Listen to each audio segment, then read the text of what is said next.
Looking back into the Commodore 64's library reveals many games. More games than any other computer or system ever made. And with that, too many great titles got lost in the shuffle. This series is dedicated to highlighting these forgotten gems. Welcome to Commodore 64 Deep Cuts. So in this fourth episode, we're going to have a look at a pair of fantasy Gauntlet clones with a twist. The first one is called Stalkers, the raid on Doomfane, and the second is called Fire King, both created by Microforte.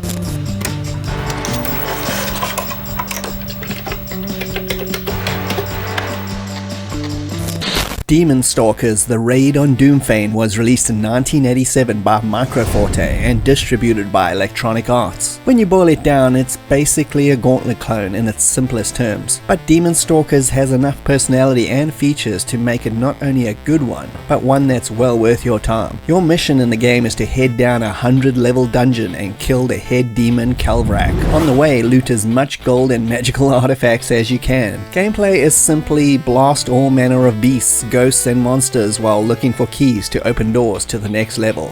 Sound familiar? But then it also adds scrolls to the mix, which are hints about each floor and vital information you need to kill certain creatures. The hints are also very unique to each level and give a sort of mini-mission feel to each new floor, as opposed to Gauntlet's eat food, kill, grab keys, which is pretty much the same for the entire game. You can also pick up spells and destroy everything on screen, and pick up items and armor to enhance your character, giving the game a light RPG styled element. Gameplay is essentially a mix of light puzzle solving and run and gun styled action, and mixes together quite well. Adding to the fun is the fact that you can actually play it in two-player simultaneous mode, and the fact that it also comes with its own custom dungeon editor, so you can make your own dungeons to torture your poor unsuspecting friends with, which is a lot of extra to add to the game. Graphics and sound are definitely not a strong suit. Sound is minimal at best, and the graphics are a bit bland, but the levels do feel and look quite different from each other, even though the scrolling is a bit janky. When it was released in 1987, it garnered average reviews and was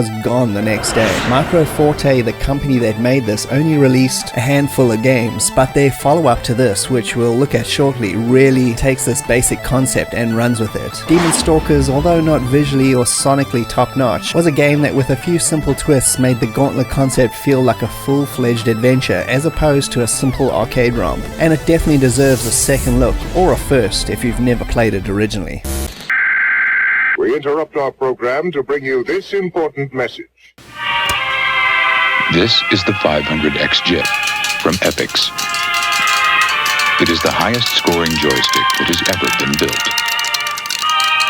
But what's even more amazing about the 500XJ than how fast it can go is how it feels once you get there.